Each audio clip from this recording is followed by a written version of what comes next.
So welcome to the Energy Healing Lifestyle Journal Self-Care Challenge. My name is Robin Knott, and I'm your host of the channel and the founder of the EnergyHealingSchool.com.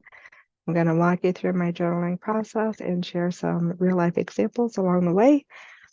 So if you have your journal, I have mine. Come journal with me. Don't forget, you guys can hop on this Zoom call with me.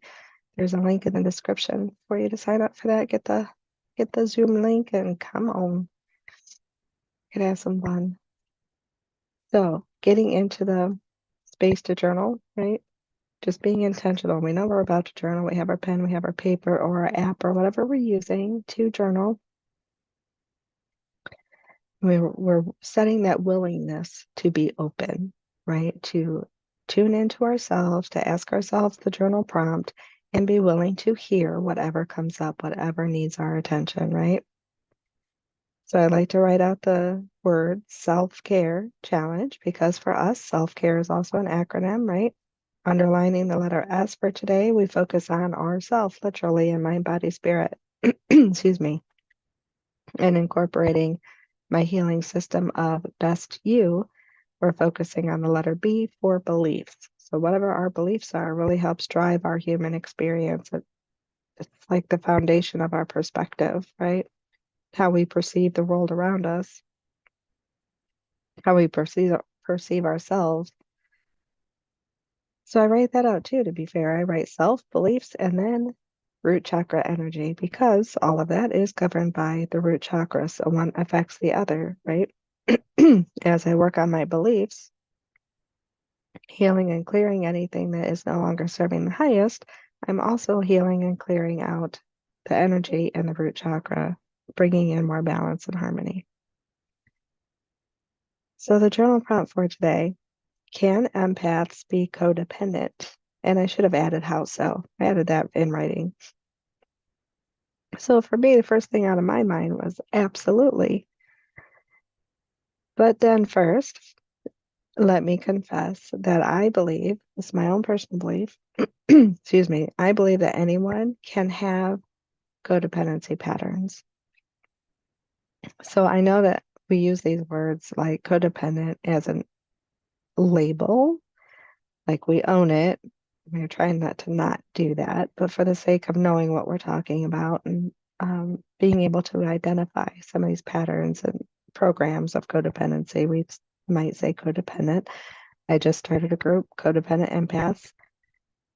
I felt that when I was setting it up, like, oh, that, those labels, and I can't stand labels, and I have big resistance to, not as big anymore, thankfully, but I had big resistance to labels. Just having the acceptance that, it's just a role, not even a role, but like, reminds me of like a jacket or a shirt. It's a thing that can come or go. It's a pattern. It's deep. It's, what are the words I'm looking for? Like, I'm thinking empath, and that's pretty deep. That's something we're going to take off or just set aside. But we manage all the things that come with being an empath, right? But we wouldn't know what to do or how to manage it if we couldn't identify that we are an empath or that we're super empathic, right? And I know there's some difference in that, but bear with me. Same with codependency. Codependent empath just means I see myself as an empath and I have these patterns of codependency. Yeah, we can break these patterns of codependency and we can manage all the things empath without getting burnout, which is a big thing.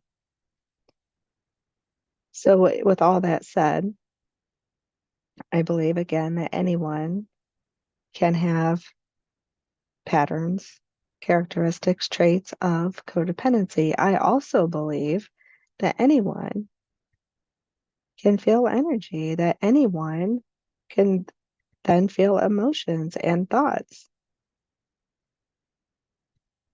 We are all energy, right? Everything is energy. So if everything is energy, then why could only empaths be able to feel, right?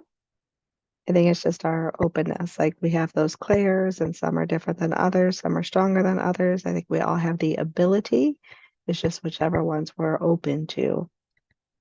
And I know in my head, it just came up like I was not open to being an empath. I was not open to feeling all that energy and all that stress and all those emotions without the awareness of how to handle that or be able to detach from what isn't mine. But going through that whole journey brought me to that space to be able to learn those things, right? And then be able to come on and share with you and learn more myself. I'm always open to learning, excuse me. Still have this lingering cough. So I wanted to add, was looking for some interesting tidbits. In this article, it says couples learn.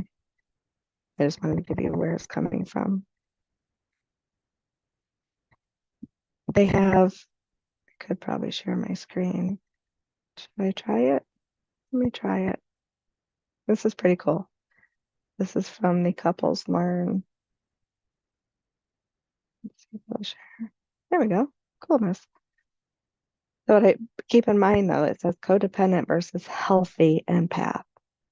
So if we're not a healthy empath, so like I mentioned before, being an empath, but not really having the awareness or a knowing and then how to set boundaries, then it may not be considered a healthy empath. I would take out the healthy, it'd be codependent empath for me, right? So I don't know if you could how well you can see that, but I want to go over them if you don't mind. So the first one, feel for codependent, feel other people's emotions, but are often cut off from or dismissive of their own. Healthy empath, feel emotions deeply, both their own and other people's. So again, can an empath be codependent? I think that says yes, right? Next one, codependent, lack boundaries. They feel bad setting them or don't know how. Healthy empath, have boundaries to protect their energy. Well, I didn't when I was an empath. Next one, codependent, doubt and override their intuition, right? Because how many times do you get told that that's not true? No, you're wrong. How would you know that? You can't know that, right? Healthy empath are connected to their intuition, where you're still connected, but that doesn't mean that you're not doubting because you have the humans coming, feeding you.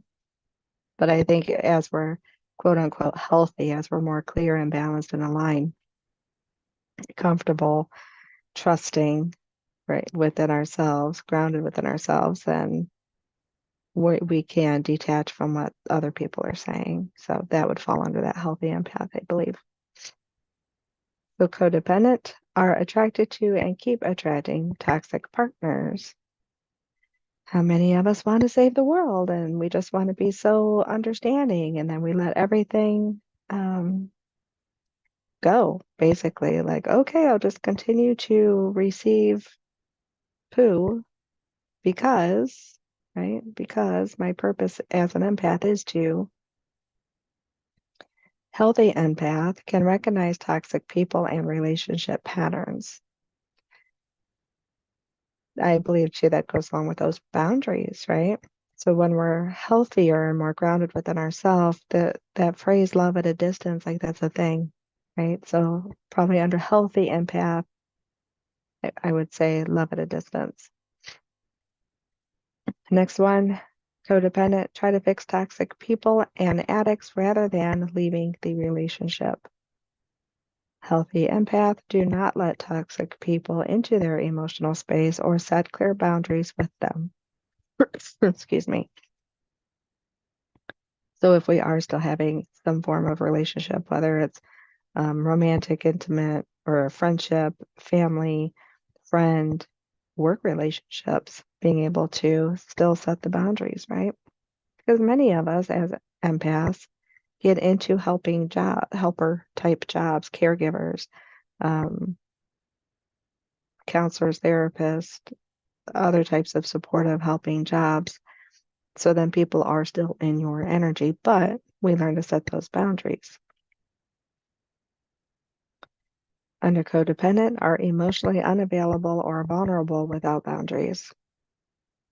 Says healthy empath are emotionally available and vulnerable, but with boundaries. So that boundaries is a big key, right? Codependent lack confidence and self-love. Talk about that all the time, right? Self-care challenge, self-love movement.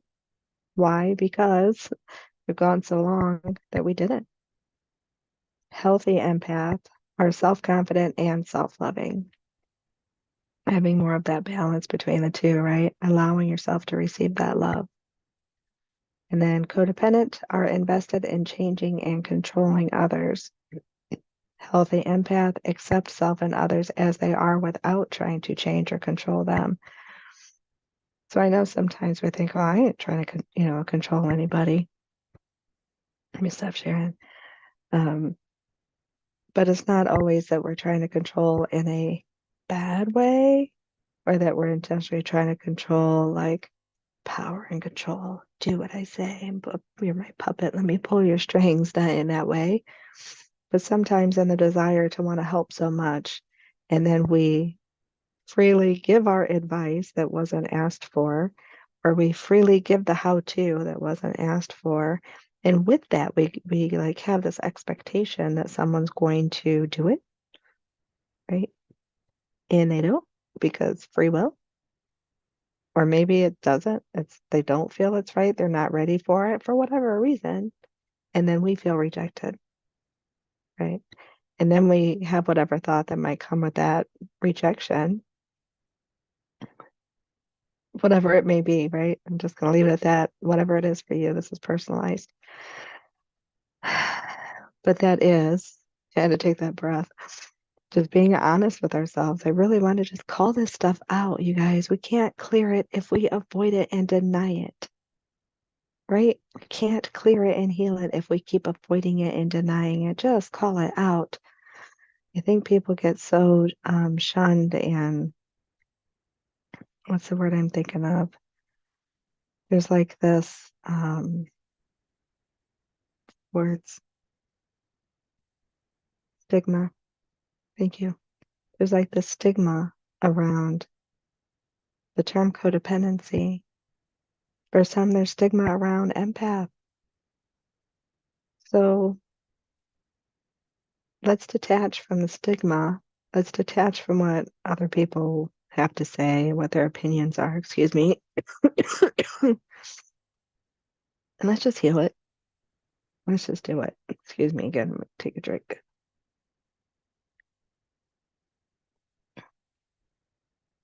Itchy, scratchy throat. Go away. Excuse me.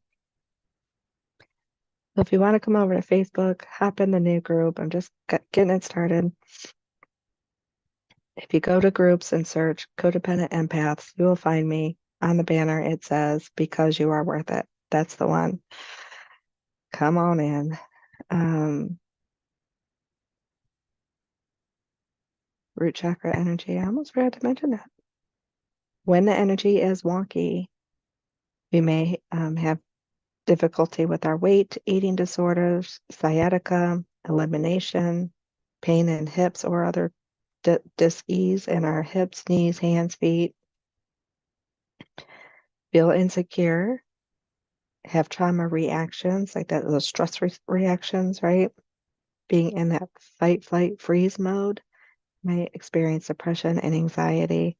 So I think if you related to a lot of what we just talked about between codependency patterns, I like to call them patterns because, again, I think anybody can have them. I think they're super common for empaths, but they're a pattern that can be broken, that we can work with, right? We don't have to keep it. We just have to see it and call it out so that we can release it. And that's what I want to do, right? I find it exciting and empowering. But I think you can start to see and make those connections between the energy in our root chakras and being an empath and the codependency patterns, right? So let me know how this journaling process is going for you. Let me know what your thoughts are and what came up for you with today's journal prompt. You can drop them in the comments, or again, head over to Facebook and join me in the new group, Codependent Empaths. Don't forget, the BU Challenge kicked off. got started today. And for now, I don't know for how long, check the description. I have the free Q&A calls. They won't always be free. So sign up while they're free if you want, and I will see you there. Also, please take care of you. Have a wonderful day, evening, whatever time in the world it is for you. So much love. I will see you tomorrow for sacral chakra healing, talking about emotions.